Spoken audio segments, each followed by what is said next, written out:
8 de la mañana con 12, lo prometido es deuda aquí. ¿Qué tema vamos a tratar y con quién? Es importante el saber el tema y el con quién para que la gente entienda que es una visión, la del doctor, absolutamente independiente. Así es, claro. Vamos a hablar sobre si se está abusando de la figura de la prisión preventiva en el Perú. Y estamos acá con el doctor Pedro Angulo, decano del Colegio de Abogados de Lima. 8:13, doctor Angulo, ¿cómo está? La pregunta está puesta sobre la mesa. ¿Cómo está? Buenos días. Muy buenos días. Bueno, en realidad podríamos decir que en algunos casos sí es verdad que se ha abusado de la prisión preventiva. Por eso hay algunos jueces que se les califica de carceleros, como que cometen ese exceso, respecto de que hay otros que se les dice que son ya excesivamente garantistas, ¿no? Que para ellos no hay prisión preventiva posible, bajo el discurso de que es un adelanto de pena, aunque bien sabemos que no es así, sino que es una excepción a la regla que debe ser de llevar el proceso penal en libertad. Esa es la regla. Por excepción se hace en prisiones preventivas, pero recordamos, por ejemplo, hace algunos años a un estudiante que se había defendido, un estudiante de la Universidad Villarreal, sí, de dos agresores injustos con arma por disparar. A él lo metieron preso. Hay casos tristes que vemos de hijos que defienden a madres que son permanentemente agredidas, con desesperación y con dolor enfrentan a sus padres. Hay algunos que lo han hecho con arma blanca, lo hieren o lo matan, pero en defensa, y sin embargo los meten presos preventivamente. Eso es un absurdo, ¿no? Nadie hoy en día, por ejemplo, habla acerca de este señor que tuvo el problema aquí en el Cerro San Cristóbal, que ha quedado privado de su libertad, que probablemente también tiene familia, que ya perdió el trabajo, pero que no creo, como nadie puede creer, que ha pretendido matar. Simplemente incurrió en una negligencia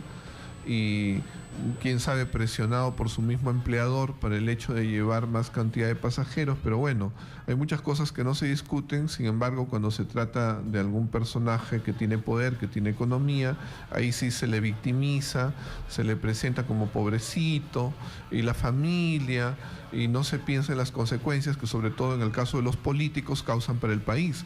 Yo digo que así como un abogado puede perjudicar a un cliente, así como un médico puede perjudicar a su paciente, pero no más, un político desgraciadamente perjudica a todo el país, destruye el destino del país, la posibilidad del desarrollo, lo que hablaba Jorge Basadre de la promesa de la vida peruana, por la cual han muerto mucha gente.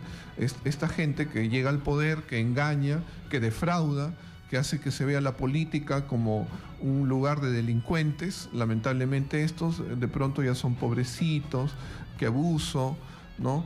No me extraña si habla la familia, si hablan los correligionarios, aquellos que son los parientes. Es evidente el discurso que van a decir. Unanimidad difícilmente va a haber, pero uno tiene que hablar con responsabilidad social, ¿no? Y responsablemente es que nosotros decimos que, por ejemplo, en este caso no hay ningún abuso, ¿no? Definitivamente. ¿Se está refiriendo usted al caso particular del señor Ollanta Humala y de la señora Nadine Heredia? A ver, como es obvio, son figuras políticas que generan odios, escosores y tal, ¿no? Hay muchos abogados que han salido a decir que esto es un exceso, y yo lo entiendo, los abogados penalistas tienen muchos clientes en esa situación, y el abogado, normalmente los abogados que nosotros recurrimos son abogados que litigan y que normalmente ellos salen a defender a clientes. Es su negocio, me parece algo legítimo. Como el fiscal lo que hace es acusar, como el juez lo que hace es evaluar. A mí me extraña el doble rasero. El alcalde, el presidente de la región Ancash, lo metieron preso por el tema de la centralita, y yo no he cruzado con ninguno de los abogados que yo normalmente acojo. Yo básicamente hay 5 o 6 abogados penalistas que son los mejores del Perú, al que le pregunto cosas. La acusación fiscal y el atestado policial del caso de la centralita, usted llévelo al Colegio de Abogados de Lima y le va a generar vergüenza a ustedes. Es un mamarracho, yo lo he leído. Y está con prisión preventiva ya, pues creo, de 4 años. ¡Años! Cuando Goyo Santos le dieron una prisión preventiva, la gente lo aplaudió porque es de izquierda. Cuando le hicieron una prisión preventiva al alcalde, al presidente de la región, el de Iquitos, bien Vázquez metió. Oscorima bien. Lo de Félix Moreno. que cómo es posible, que cuánta cosa. Discúlpeme. O sea, si alguien viene y dice que yo le di plata a usted, tengo que probar cómo le di la plata. O sea, el problema es que, claro, acá soy Antumal y Nadine, pero en el caso de los cargos nadie lo discute. Los cargos son graves y contundentes. 38 afirmaciones y explicaciones durante 3 horas y media. El peligro procesal en innumerables ocasiones, los señores, comenzando por haber negado la prueba más importante del caso, es decir, las agendas, y haber intentado falsear la grafía. Explíquele qué cosa es una pericia grafotécnica a la gente y cuál es la gravedad de que tú quieras engañar a un perito, en cualquier caso. ¿Qué tan grave, qué tan serio es eso?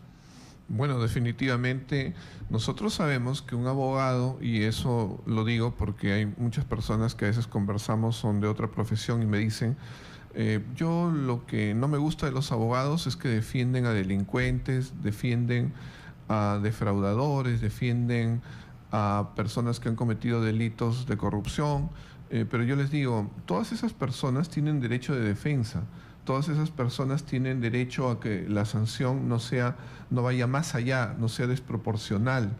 Todas esas personas tienen derecho a ser escuchadas porque pueden haber confusiones, se les está atribuyendo más de lo que es, o ellos mismos a veces confiesan para liberar a otros. Entonces se les tiene que probar, a pesar de que confiesen, a pesar de que sea el delito demasiado censurado por la sociedad.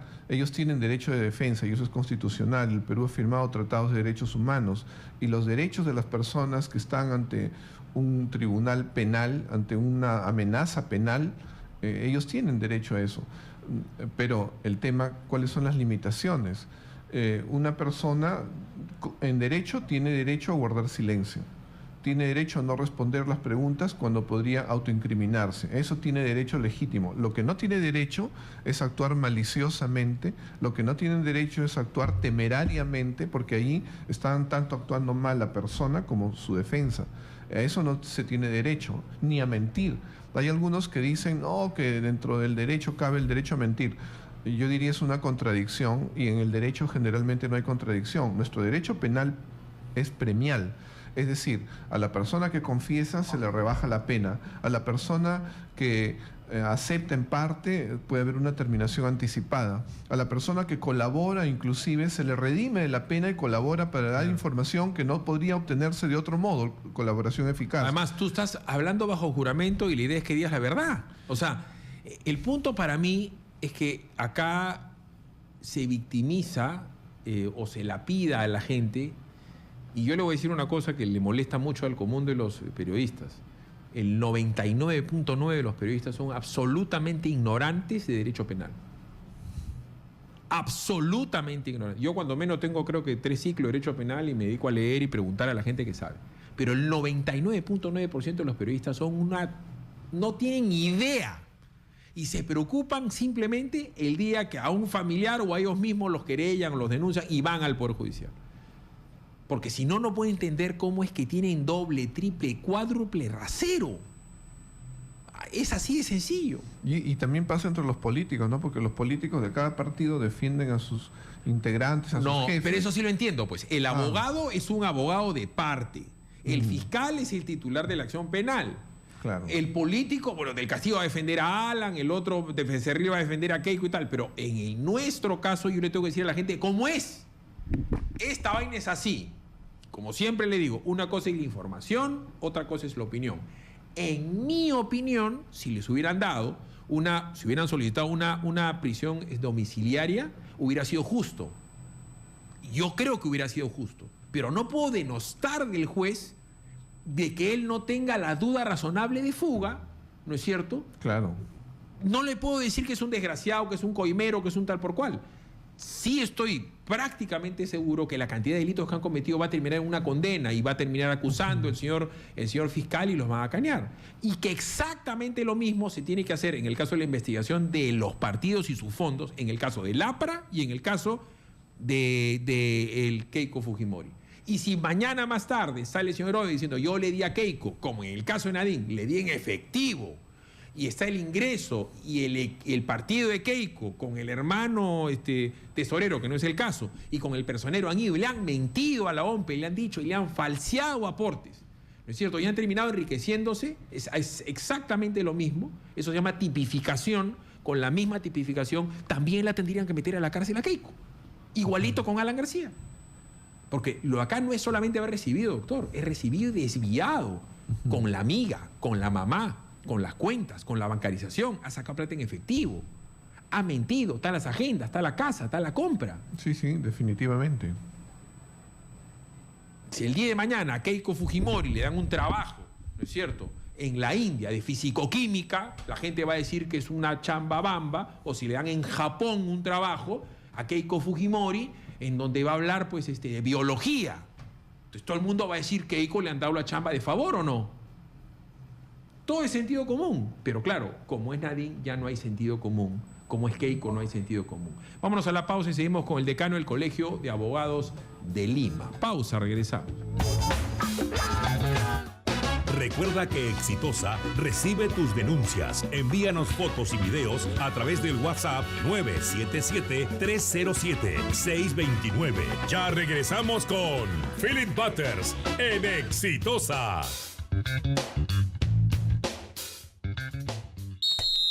Amigos, soy Carlos Alberto Navarro y los invito para que estén de lunes a viernes a las 8 de la noche con Exitosa Deportes y también los sábados de 2 a 4 de la tarde con Exitosa Deportes. Exitosa te informa con la verdad.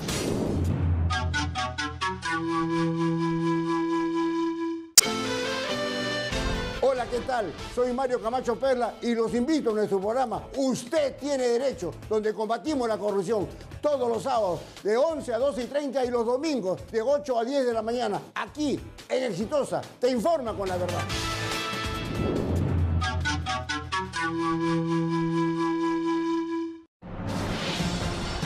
Hola, soy Johnny Peralta y los invito a nuestro programa En Defensa del Consumidor, todos los sábados de 12:30 a 2 de la tarde y los domingos de 10 de la mañana a 12 del mediodía. En Exitosa defendemos tus derechos, los derechos de los consumidores.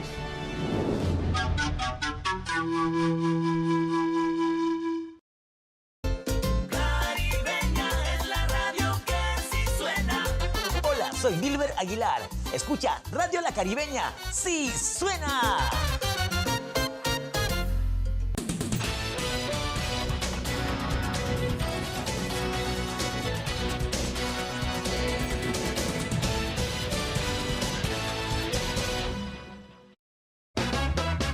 Continuamos con Philip Butters en Exitosa.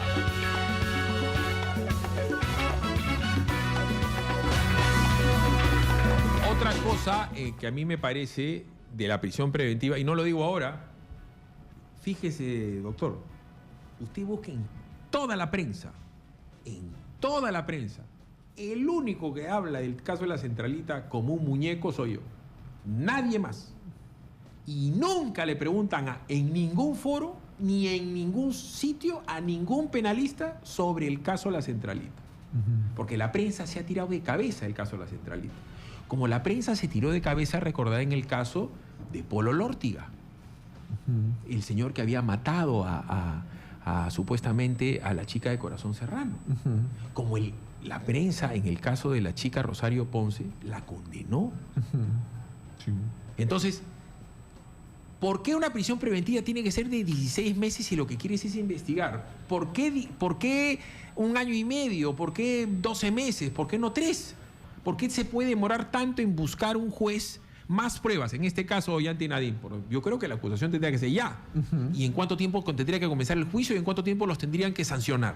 Efectivamente, estamos de acuerdo y también lo ha dicho ya el doctor Pablo Sánchez, ¿no? Que se está preparando ya la acusación, porque lo real es que con aquello que se ha presentado, de más existen ya elementos como para ir al juzgamiento. Probablemente el fiscal lo que quiere es ajustar 1, 2, 3 cosas que él, por lo mismo que conoce el caso y lo está preparando y lo va a llevar, debe de estar en conocimiento de qué es lo que le falta, ¿no? Pero probablemente eso ya es mínimo. Ahora, algo que sí sucede es que en nuestro país, que estamos adoptando un nuevo modelo que es el de tendencia acusatoria, ¿no? Lo cierto es que se ha desfigurado lo que es la prisión preventiva. ¿Por qué? Porque ya se discuten como que si fuera a probarse, ¿no? A discutirse cada elemento de prueba, cada testimonio, su peso, su valor, la confianza, cuando esos son temas que se discuten en el juicio oral. En Estados Unidos, una diligencia y prisión preventiva jamás va a durar 6 horas el fiscal, 6 horas la defensa, 6 horas el juez. Eso es cosa de minutos, porque simplemente la potencialidad de la prueba. Tengo 3 testigos que lo vieron en el lugar de los hechos. Ellos afirman esto, además tengo un video.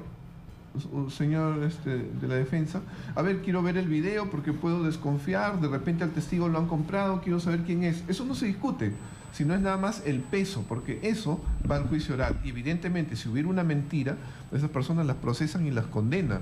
O sea, allá en Estados Unidos tampoco existe la cuestión de mentir. ¿A cuánta gente que le han dado una prisión preventiva le han permitido el lujo de que los argumentos del juez sean expuestos en televisión, en vivo, durante 3 horas? Yo nunca había visto eso, salvo, claro, en el juicio Fujimori, que ha sido transmitido, Claro.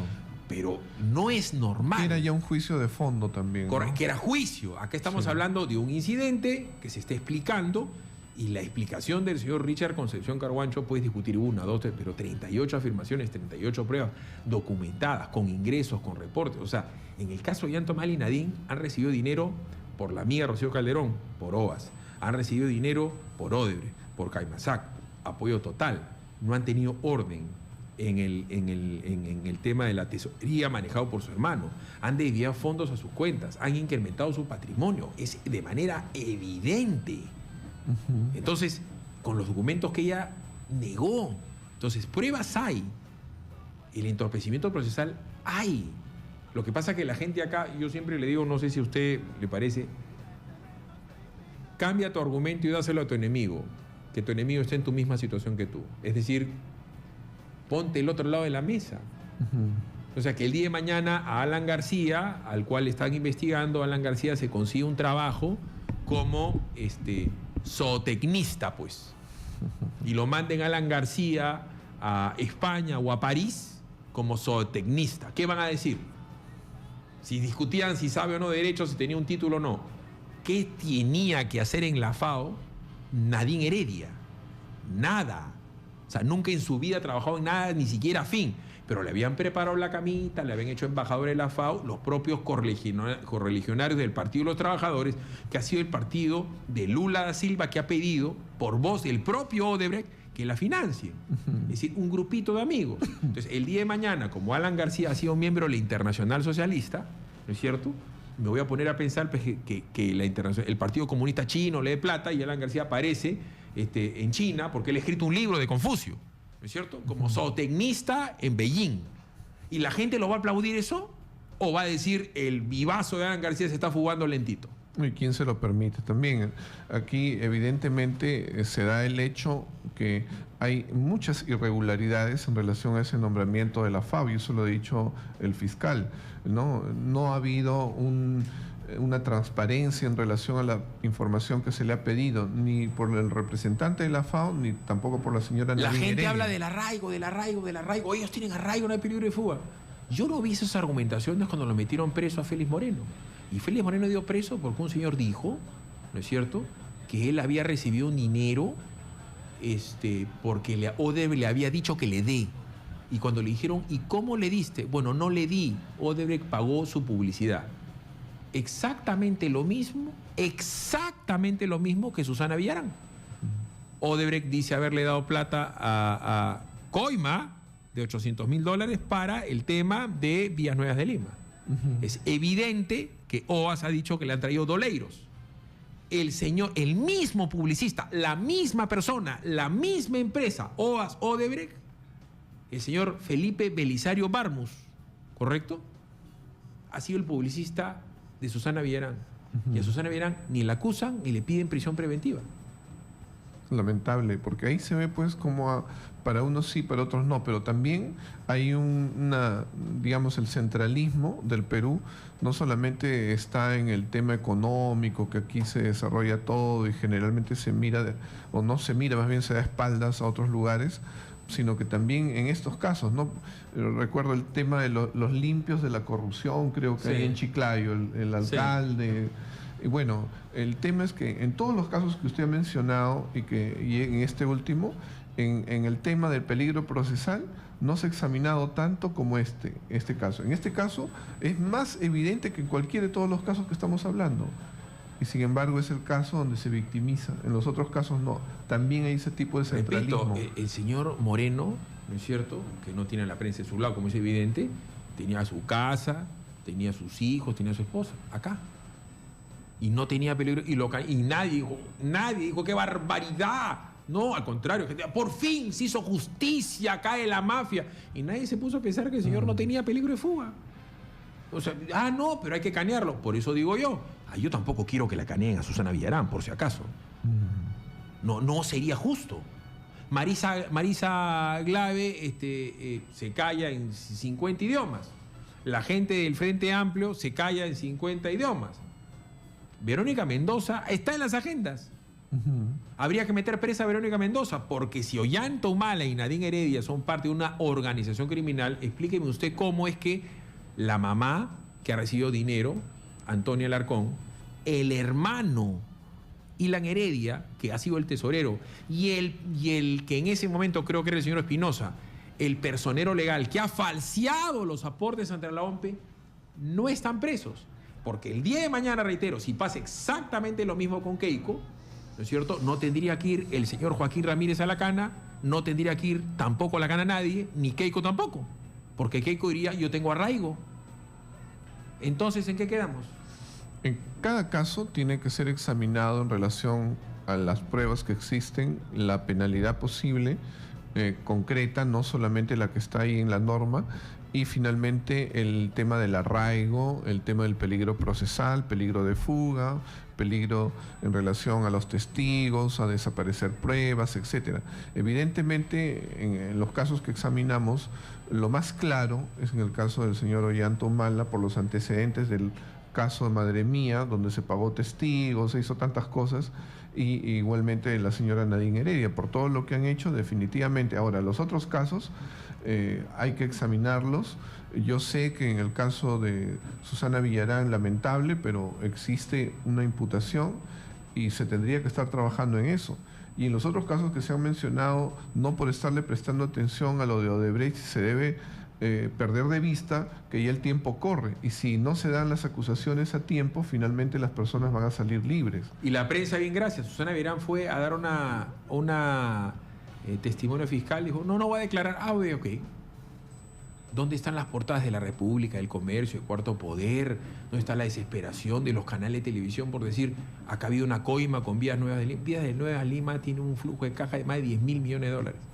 Y Odebrecht ya vendió parte de sus activos. Son una empresa muy probablemente ligada a ellos mismos. Por 500 millones de dólares. Estamos hablando de algo salvajemente grande. Pero a Moreno lo metieron preso y a ella no. Ni siquiera le tocan con el pétalo una rosa. Ahí tiene que ver también la Fiscalía, que no está siendo diligente, creo yo. Vámonos a la pausa y seguimos con el tema de las prisiones preventivas.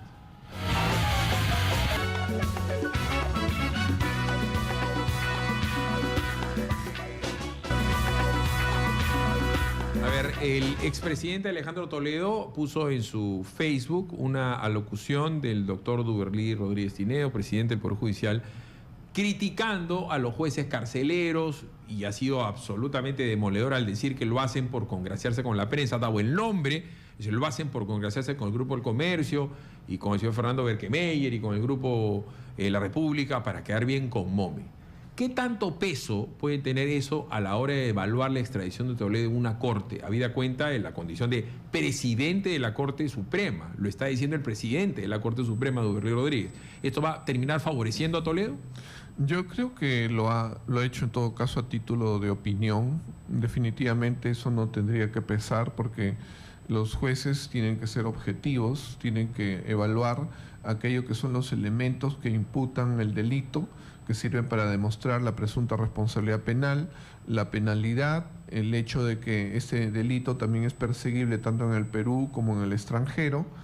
Y ya sabemos que ha sido pues una performance del señor Toledo el hecho de victimizarse, decir que hay una persecución, que por lo que él hizo la marcha los 4 suyos, cosas que en realidad los jueces norteamericanos pues definitivamente lo van a tomar con mucha distancia, ¿no? Porque lamentablemente pues ellos tienen un sistema que es bastante objetivo, muy distante de otras cosas. En el caso de Toledo, la similitud con el caso de Toledo Ollanta es la cantidad de pruebas, vamos a decir, ¿no? Los casos en sí son de delitos diferentes y tipificaciones diferentes, pero rara vez se encuentran casos como el de Ollanta Nadine en cuanto a la recepción y lavado de activos y Toledo, y también con respecto a una coima, tan documentados. Es realmente raro.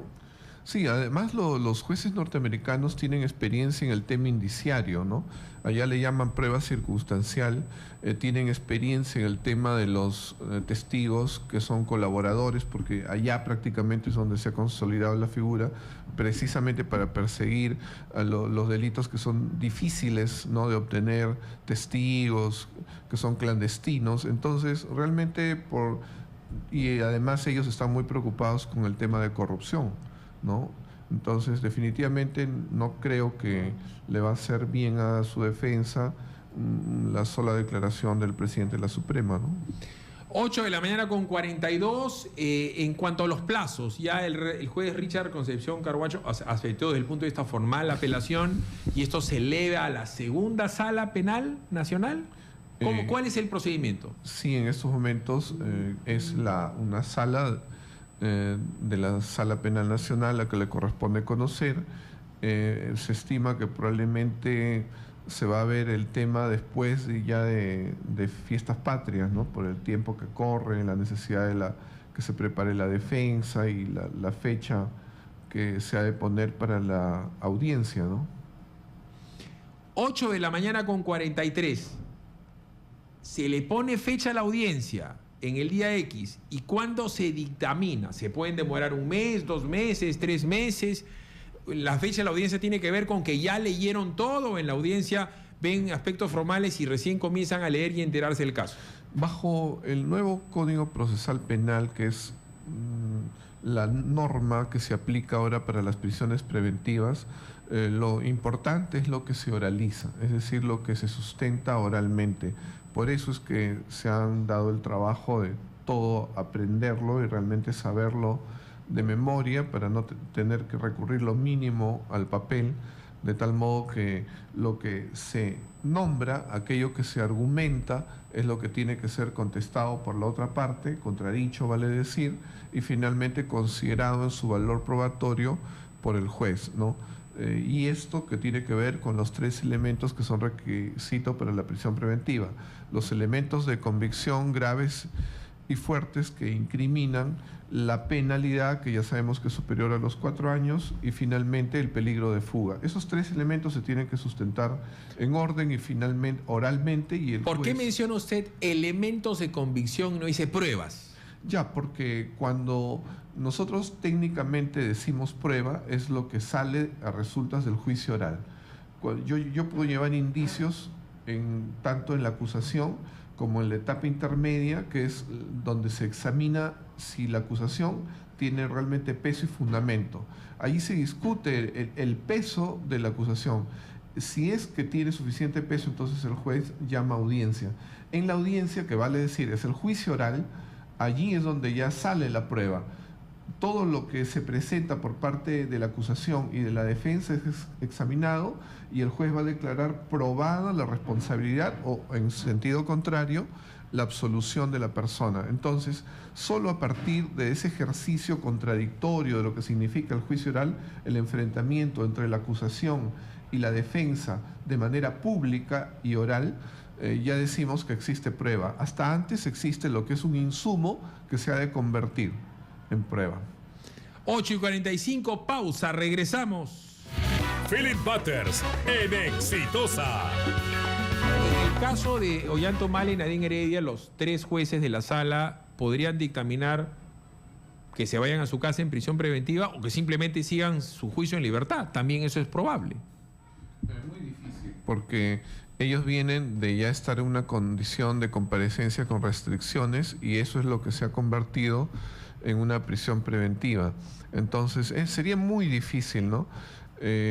Lo que sí espero que ellos analicen con objetividad, ¿no?, los elementos que hay, porque no se dejen presionar, porque en estos momentos hay toda una campaña.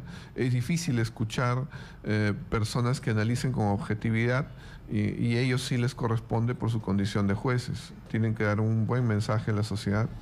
8:48, ¿qué esperan ustedes? ¿Qué cosa creen ustedes que va a pasar? Esto ha sido ampliamente explicado, debatido. Este es un caso particularísimo en cuanto a la difusión. O sea, hay cantidad de gente que ha opinado al respecto, y creo que un importante pedazo de la población está documentada con lo que le está pasando a Ollanta Humala Nadine. ¿Cuál es su opinión? ¿Ustedes creen que les pueden dar libertad, semilibertad, o se van a quedar donde están? Le ruego llamar usted al 467-4499, 467-4499 o al 251-9422. A los buenos días. Sí, buenos días, Philly. ¿Cómo estás? ¿Qué tal? ¿Qué tal? Philly, la verdad, quiero agradecer esa invitación a este doctor que le da el valor jurídico, su interpretación jurídica a este doctor. Porque tiene una antípoda o una antítesis con los demás abogados. O sea, los otros abogados, Lamaspucio, Nagasaki, Amoretti, ¿qué interés tienen? O sea, ¿por qué piensan diferente? Yo quiero que explique al pueblo, el doctor, ¿por qué se interpreta la ley? O sea, no entiendo, según la conciencia, según su teoría, según su doctrina. ¿Por qué no hay una coherencia, doctor? ¿Por qué no hay una coherencia en lo jurídico? ¿Por qué una sala piensa diferente y otra sala piensa diferente? Y los dos tienen a veces muy la amable, razón. es una buena... Gracias. Evidentemente muchas veces hay tantas opiniones como abogados. Claro, lo que sucede pues es que el derecho, como se dice, no es como la matemática, ¿no? 2 y 2 son 4. Hay posiciones, ¿no? Yo en estos momentos estoy ejerciendo ya la defensa, he dejado de ser fiscal desde el 2011, y se puede decir que en algunos casos voy a estar defendiendo a personas que han cometido ilícitos, o también a las personas que han sido agraviadas por los ilícitos, porque mi especialidad es penal. Pero siempre hay matices porque hay escuelas, ¿no? Digamos, en Inglaterra, en Estados Unidos, las visiones son diferentes. Nosotros tenemos un poco de Estados Unidos en estos momentos, pero también tenemos una tradición más bien europeo-continental.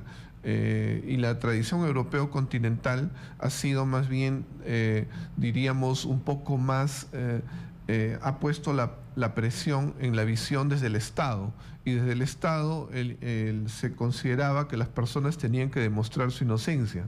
En la visión inglesa, más bien, a una persona se le tiene que demostrar su culpabilidad, la presunción de inocencia. Es un principio que viene de esa órbita, y entonces por eso es que hay los matices. No, además hay que decirlo también para que le quede claro al señor que llamó. El común de los abogados que ustedes escuchan son contratados para sacar a la gente de la cárcel. Usted tiene la formación o deformación profesional del fiscal. Normalmente el fiscal es el que acusa. Los abogados, todos los abogados que ustedes escuchan, Nagasaki, Lamaspucio, el doctor Arsenio Oré, el doctor Urquizo, el doctor... bueno, ya no está Abraham Arias, pero el doctor Roy Gates y tal, todos son contratados en sus diferentes ámbitos de trabajo por gente que quiere que la saquen de la cárcel. Entonces, ellos están evidentemente defendiendo también su trabajo.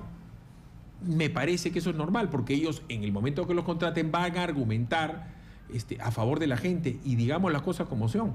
Este caso de Odebrecht, OAS, Camargo Correa, recién comienza. Esto va a ser un huracán.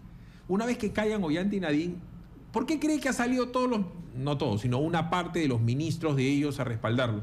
Porque saben que después viene la investigación a todos los casos que han firmado ellos. Porque nadie te da plata para una campaña, ¿no es cierto?, para que cuando ganes no le agradezcas con obras. Obviamente que esa era la mecánica de trabajo de Odebrecht. Es obvio eso, doctor. Entonces, hay que revisar los casos de las obras que firmaron ellos, que llevan a estar ministros, viceministros, directores regionales, etcétera, etcétera.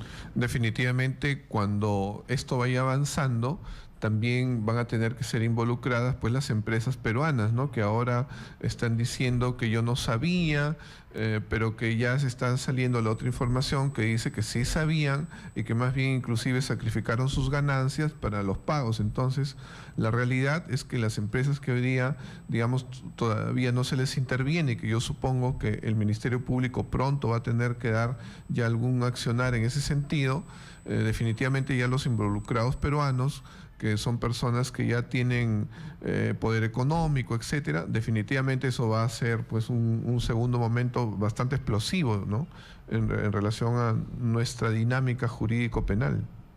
Son 8 de la mañana con 53, estamos con el decano del Colegio de Abogados de Lima, que evidentemente es imparcial. Él no trabaja en este momento para nadie, sino ejerce la representación de muchos abogados que tienen una opinión que puede ser parecida o diferente a la de él, pero en este momento él no es, pues, ni trabaja en la Fiscalía ni es abogado de Ollanta Humala. 467-4499, 467-4499, 251-9422. Aló, buenos días. Aló, buenos días. ¿Qué tal? ¿Con quién tengo el gusto? Soy de Perú, renegado. ¿Qué tal? Hermano, lo que dice el doctor es cierto. Acá al presidente le van a dar medidas restringidas, que sí, arresto domiciliario. Es la única cosa para que todos aclaren, porque todos pensamos diferentes. Hay una aclaración concreta, pero es la única forma para que esto se aclare. Gracias. Ok, 8:54. Quiero aprovechar los últimos minutos del programa, aprovechando que está usted acá y que usted tiene experiencia, doctor Angulo, en el tema de derecho penal. Se han incrementado los asesinatos en el Perú. Según última información del INEI, ya no es una opinión, es información, y se han incrementado los feminicidios y las violaciones a menores. Evidentemente, toda solución de una problemática tan compleja es a la vez holística, es un tema de índole moral, legal, religioso, costumbrista, sancionador.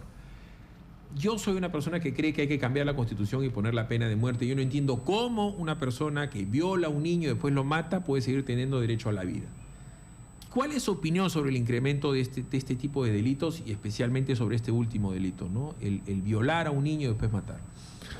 Yo creo que es parte del descuido, por un lado, de la educación y de la ausencia del Estado en lo que debería ser la educación de los padres, ¿no?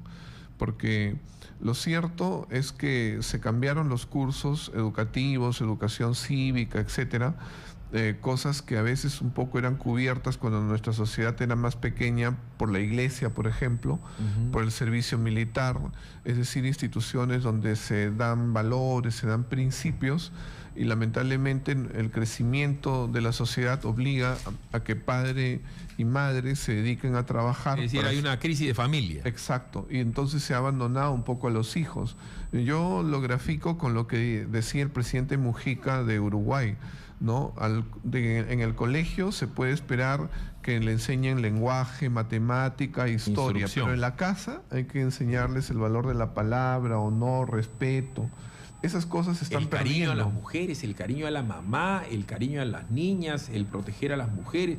Yo he crecido con eso, ese es el ejemplo que me da mi papá. Mi papá en mi vida vi que le ha gritado a mi mamá o gritado a mi mamá, muchísimo menos pegado.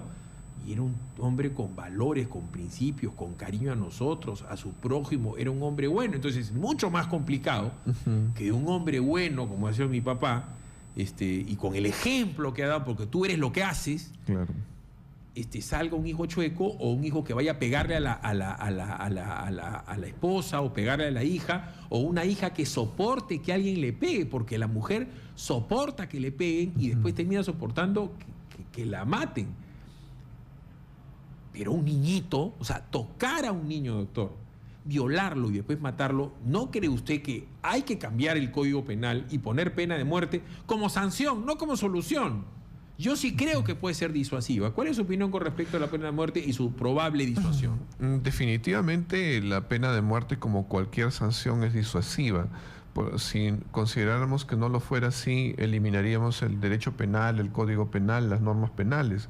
Sí son disuasivas. El hecho es que si existiera pena de muerte, tendría que ser muy reducida para casos sumamente excepcionales. Y bueno, ahora tenemos nosotros como un elemento en contra el hecho de que somos firmantes del Tratado de Costa Rica, que elimina la pena como una sanción dentro del Código Penal. Solamente subsiste para caso de guerra exterior por traición a la patria. O sea, es muy específica, ¿no? Tendríamos que salir pero sí se puede hacer del tratado. Yo creo que podría darse, pero para casos muy excepcionales, muy graves, ¿no? Lamentablemente, al momento, por el Tratado de Costa Rica, no se puede hacer. Pero el camino, ¿cuál sería?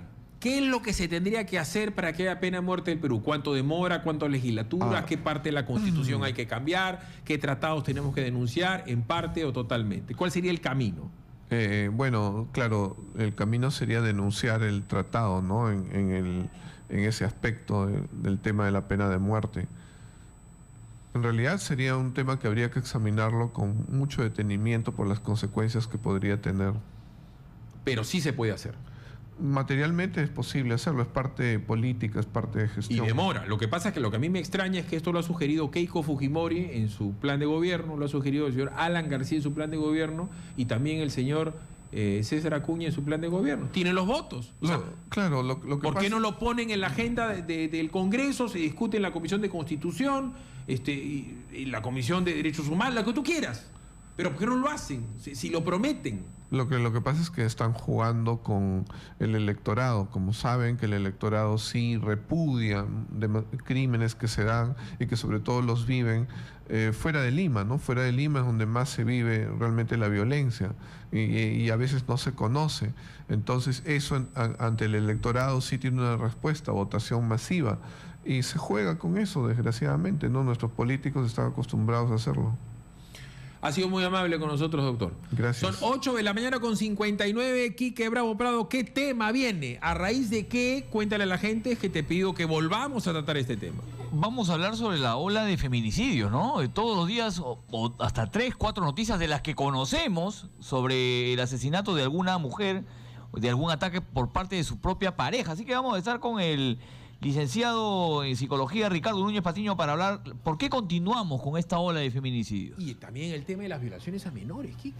Sí, también. Violar a un menor y después matarlo y el tipo confiesa y pasa una vez y ya penosamente, Quique, esto es como los accidentes de tránsito. Mataron, violaron y pasa la noticia. Sí, nos estamos nuevamente... Pasa la noticia. Nos estamos nuevamente volviendo indolentes con este asunto. Lamentable. Pausa, regresamos, 9 de la mañana, titulares con Judicita, regresamos, ya viene Lucar.